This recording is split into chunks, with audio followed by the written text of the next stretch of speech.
Hi again, YouTube. Philip here again, and with another timeline of consoles. And this time, it's Nintendo. First up is the Color TV Game 6.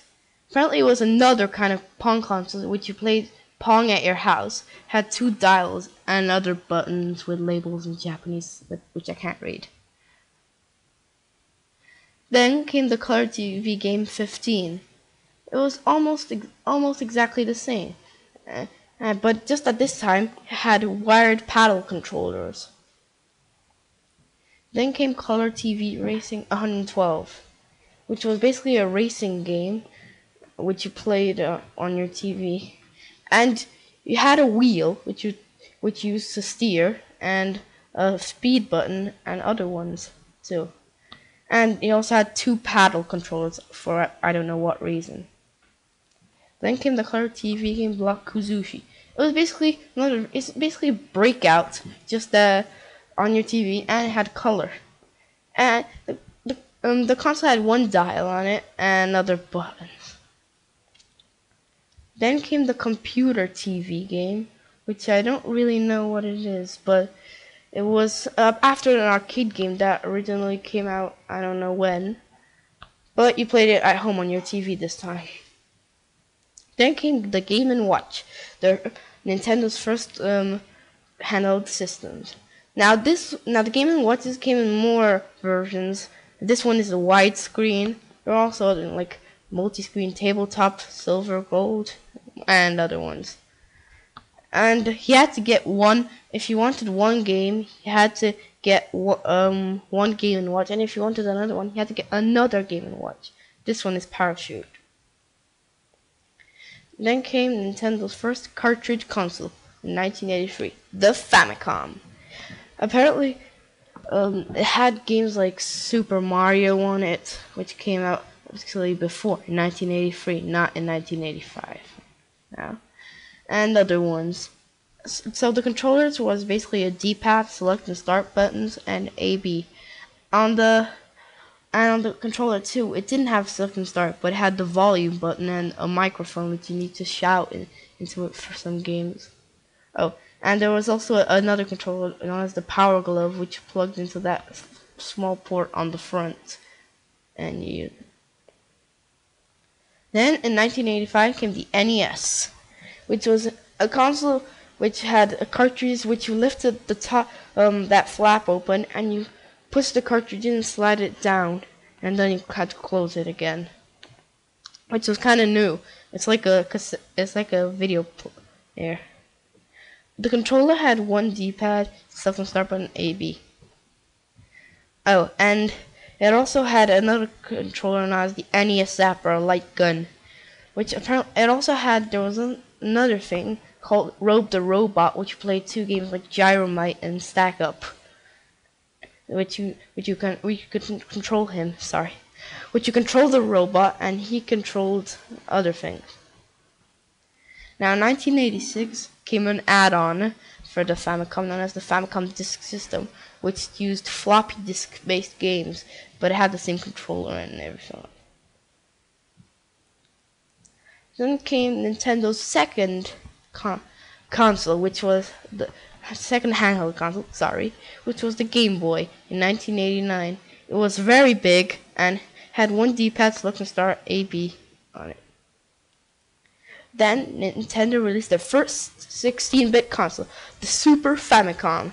It had the D-pad, select and start, X and Y, A and B, and it was a very nice design. And apparently, the cartridges looked a lot like the Famicom original cartridges, just that this time instead of being yellow, they were gray.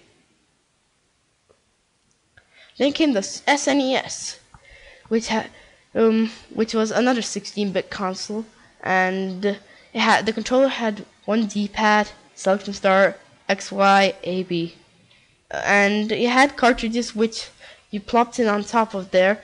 It looked a bit like the NES cartridges, but then you slided it down, and these ones you just put them on top like this, and they're much smaller. Then came the Game Boy Play It Loud. It was another model of the Game Boy, but just the next one. It was the wait, how do you say it? Oh yeah, the out casing of it was transparent, and it had a louder volume apparently. But in any way, it was the same. One D-pad, select start, A, B. Then came another console called the Virtual Boy, which was basically didn't have very much success, sadly, because because this is how it worked. You had to put that goggles on the. It was basically goggles on the stand with a controller, and you had to sit down at a table and put your look at the goggles in it and put your eyes there, and everything was either red and black, and it kind of strained your eyes though. But it was pretty cool though. The controller had two D-pads, A and B, and select and start. There are only 14 games ever released for it though. Technically, there was also a multiplayer cable which you connected two Virtual Boys, but that was never released. Well, I think only a prototype or something like that was released. Sorry. Then came the N64, Nintendo's first 64-bit console. Now, this one it had small cartridges, but this time, sadly, didn't have any end labels. So you had to plop them in right there where that cartridge is in. I don't know why this one has one in the picture. And the controller is one analog stick, one D-pad, a red button, A, B, other yellow buttons, and a Z button on the back. Oh, I forgot. The SNES had also a light gun known as the Super Scope, and it had a mouse. The N64 also had a mouse, though. It was for games like Mario Paint and other things. Then came the Game Boy Pocket, a slightly smaller version of the Game Boy, although it had the same controls. And I think more games came out that time. Then came the Game Boy Light, had a brighter screen this time, and I think it had a light they could use on the back. I don't know what for. But again, same control buttons and more games here. Then finally came the Game Boy Color in 1998. Had D-pad, so start, A, B, but games were in color this time. Had much other different games, complete different, and it was still small. Then came 1999 an add-on for the N64, the N64 DD, which played floppy disk games for the N64 to put in there, and when you wanted to take it out, you ejected it. But the controllers were the same. Then in 2001, Nintendo released their first CD-based system, the GameCube. Now the controller was really comfortable when you put it in your hands. Had one analog stick, one D-pad, one I think start button, one another analog stick. Had A, B, Z, and another button. Can't see very well. And it had two memory slot cards. I really like it how it had a lunchbox handle on the back, so you could take it with you anywhere. And if you got tired of the games, you could just use it as a weapon on your street. Punch people with your GameCube. Then came the Game Boy Advance in 2001. It was a better design. It had more games, completely different. You had the D-pad on the left side of the screen, with the start and select. On the other side, you had the sound, the sound, and the A/B button. And the screen, because the controls were on the side, the screen was much bigger. Then in 2003 came another model of the Game Boy Advance, the Game Boy Advance SP, which was basically a clamshell version of it. You just lifted it the top off, and like that, like on a DS normally nowadays. It had one D-pad, A/B, select start, power, but it had same games, I think, just another model. Then in 2003 came a system called the iQ. Now this one was, instead of being only released in Japan or released everywhere, it was only released in China because Nintendo this time had the help of a Chinese American scientist, Mr. Dr. Wei Yang, and well, it was basically only a controller which had a long wire. It's connected to the TV. It had like 6 games on it, but it had other ones also. There were like 14 games on it in total. It had an analog stick, D-pad, start, power, AB, and C-pads and like other buttons. Then in 2004 came the DS, another clamshell one, and it had D-pad, A, B, Y, and X. And this time it had 2 screens, like on the Game & Watch multi-screen version. It was pretty cool how now the color is basically the same thing, just to add color, better sound, better graphics, well, lots of better things.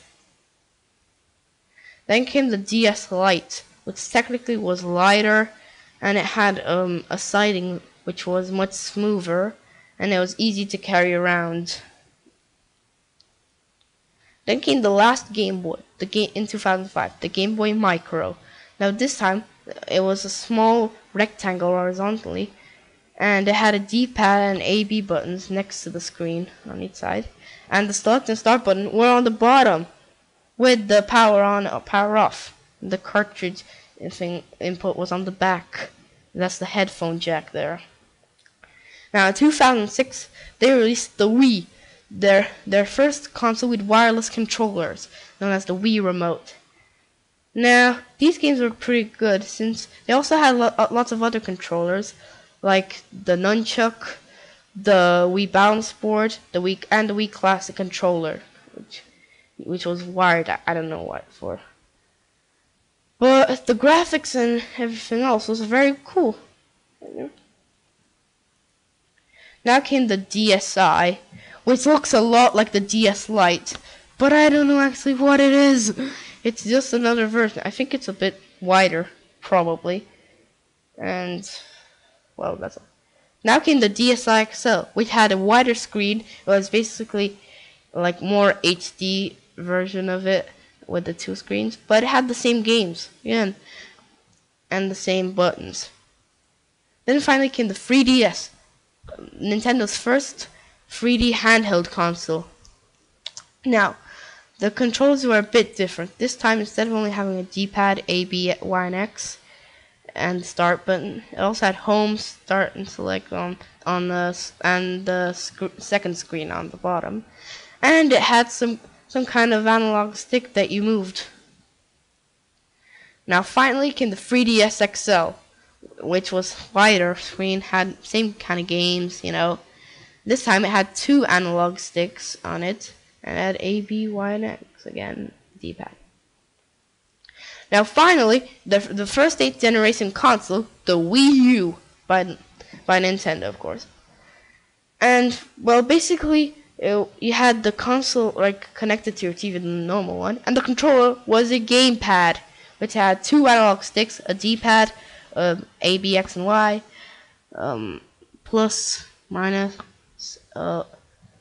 power, home button, and it also had a camera for, well, like talking with other players, and because this time the network was much better.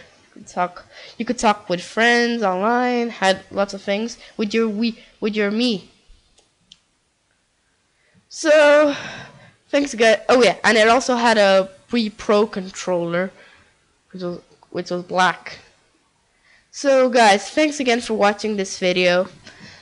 Just rate, comment, subscribe, you know, the regular thing. So I hope you liked it. See you next time, guys. Bye.